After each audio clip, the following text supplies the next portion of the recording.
Hi, I'm Brian Ingalls, Senior Minister at Parkview Christian Church in Springfield, Missouri.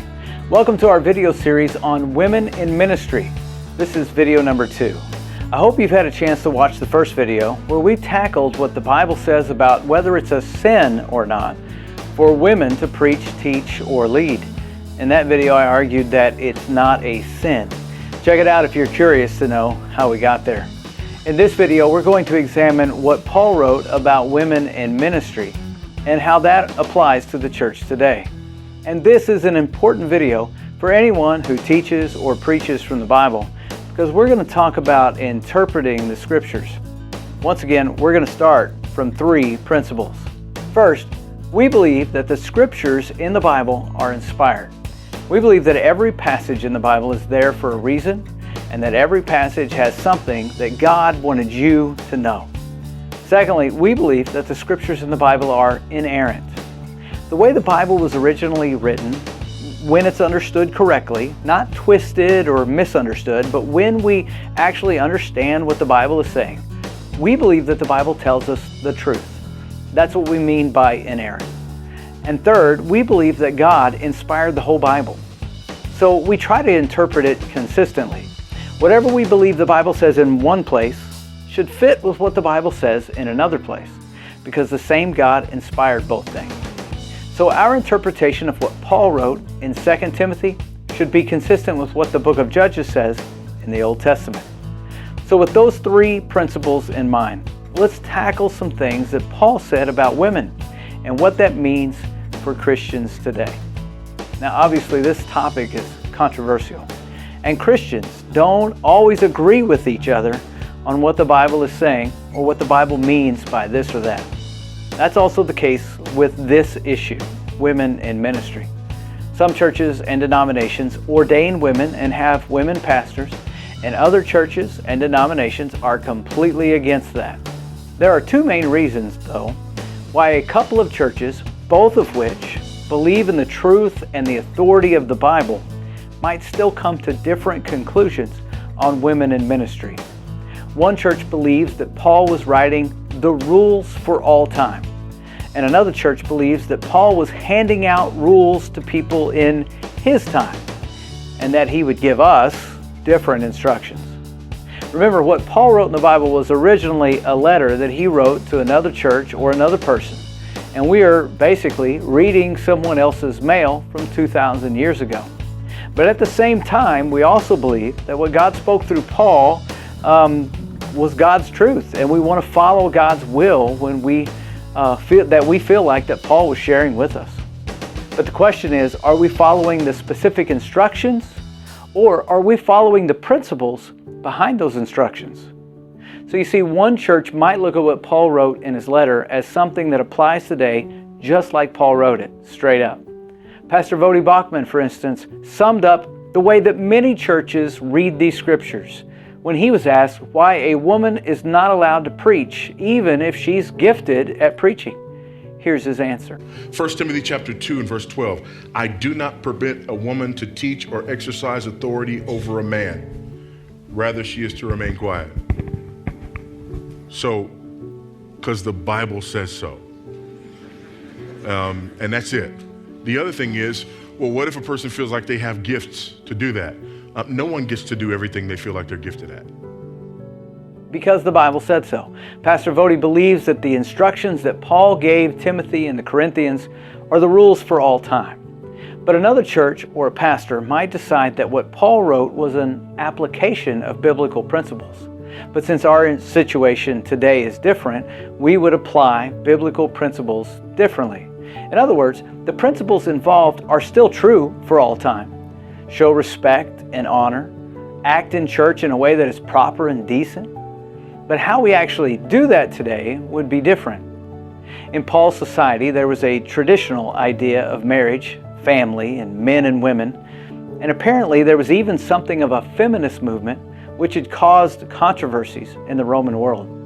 What Paul told the Corinthians and what he told Timothy fit with the traditional Roman and Jewish idea of marriage, family, men and women. If the church followed what Paul said, they wouldn't make waves in their society. They'd fit in with the culture. They would stay away from controversy, and they would focus on, just being the church and sharing Jesus. Paul and Peter also gave instructions like that in other ways. In Romans chapter 13, in Titus chapter 3, in 1 Peter chapter 2, the apostles gave instructions to Christians to submit to authorities and be good citizens. Obviously, sometimes just believing in Jesus got them in trouble with the law, but the Christians tried to set an example in their culture of being good citizens and of not being rebellious.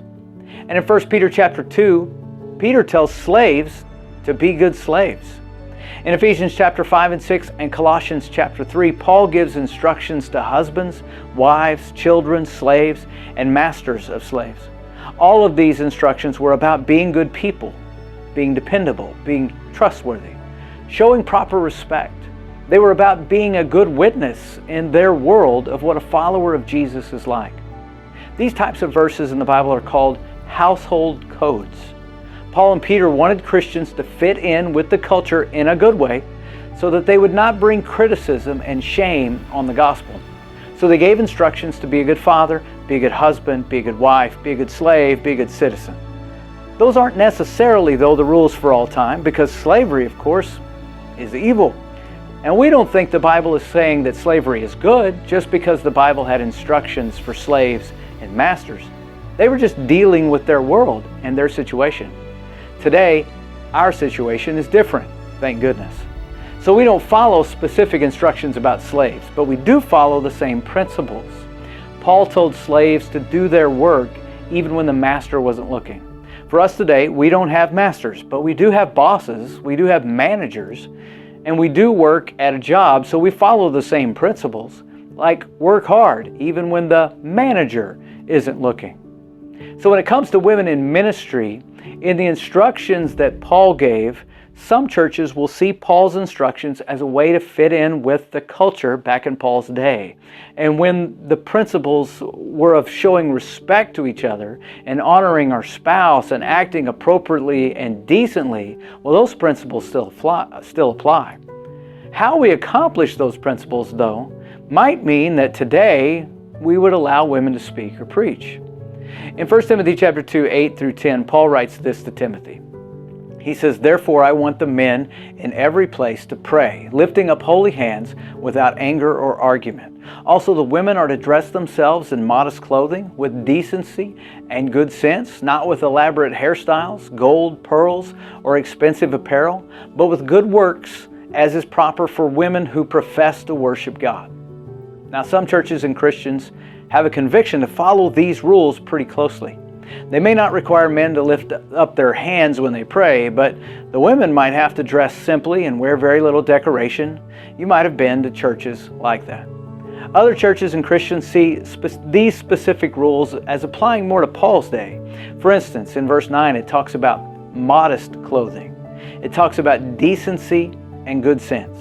In verse 10, Paul mentions acting in a proper way. And what is modest, decent, sensible, and proper can depend on where you are and the people that you are around. What is decent in America might be indecent in another country. So the principle of modesty and decency and being sensible and proper, those principles still matter. But how you apply those might be different from one place or another and different from one time period to another. In the next two verses, Paul writes about women in church. "A woman is to learn quietly," he said, "with full submission. I do not allow a woman to teach or to have authority over a man. Instead, she is to remain quiet." Pastor Vody read that particular verse. In Paul's society, this was not radical. These instructions fit with the culture in Paul's day. There may have actually been a law in Roman society, one that prohibited women from flaunting their wealth and speaking over their husbands. It would have actually been illegal in that case for a woman to speak with authority over her husband, so that if the husband, for instance, was negotiating about a property, if she interjected and talked over him, it was highly inappropriate and maybe illegal. A good wife in Roman society and in Jewish society would be submissive. So it's fair to ask, did Paul's instructions matter for all time, or did these instructions just try to help the churches fit in with their community and be good citizens? If it's the last one, then we would have to agree that women speaking or leading is not really inappropriate in our culture. Today, women are CEOs, they referee football games, they might be our manager or our boss. To fit in with our community today, whether women speak or not is not a big deal. Now, Paul gives the reason for his instructions at the end. He says in verses 13 and 14, "For Adam was formed first, and then Eve.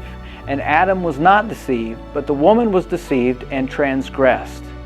And that story comes from Genesis. And the churches and Christians who believe that these are the rules for all time will rightly point out that the reason Paul gave these instructions went all the way back to creation in Genesis. They often argue that it is God's created order for men to have authority over women. But Genesis didn't really say anything about preaching, teaching, or authority. Genesis just told a story. And Paul referred to that story and pointed out that Adam was created first, and he was. Eve was created next. Both were created in the image of God. And in the story, Eve was deceived by the serpent. All true. Paul saw some principles in that story, and he applied those principles to his day. The fact that God created Adam first was an honor to Adam. So Paul required wives to honor and respect their husbands. Not only did that fit with their society, but it also showed respect to God who created us all. Obviously, there are times when husbands aren't worthy of honor. But generally speaking, when we honor another human being, we are honoring someone who is created in the image of God. And that goes back to Genesis as well. When we honor our husbands, we show respect to God's creation of man. When we honor our wives, we show respect to God's creation of women. So Paul was telling the men to lift up hands in prayer and not in anger. He was telling the women to dress appropriately and decently. And Paul didn't allow a woman to teach or exercise authority over the guys, which in his society would have been inappropriate, even illegal. It's just like with other instructions for men and women and children and slaves and masters. The instructions about women teaching may have also been about being appropriate and proper in the church in the first century in their society. For some Christians and churches, they follow these as rules, and they don't believe women should preach or teach or lead. But other Christians, like myself, and other churches don't really have a problem with women who preach or teach or lead in general. For me, I believe that Paul was applying biblical principles in his day, but how we apply the same principles in our day won't look the same because our circumstances are not the same. We are trying to be good, we aren't trying to be good and decent in Roman society anymore. We're trying to be good citizens and good people in our society. And our culture is not offended by a woman preaching. You may disagree with me, and that's okay. This is a controversial and difficult issue, and I've wrestled with it for years. Whatever your opinion, though, I encourage you to let the Bible, the whole Bible, be your guide and be your authority. And next week, I'm going to talk about some of the reasons why we all need to think about this issue again. You might have had an opinion for a long time, but next week I'll share why we all sometimes need to test our opinions. Thank you for joining us tonight as we talk about women in ministry.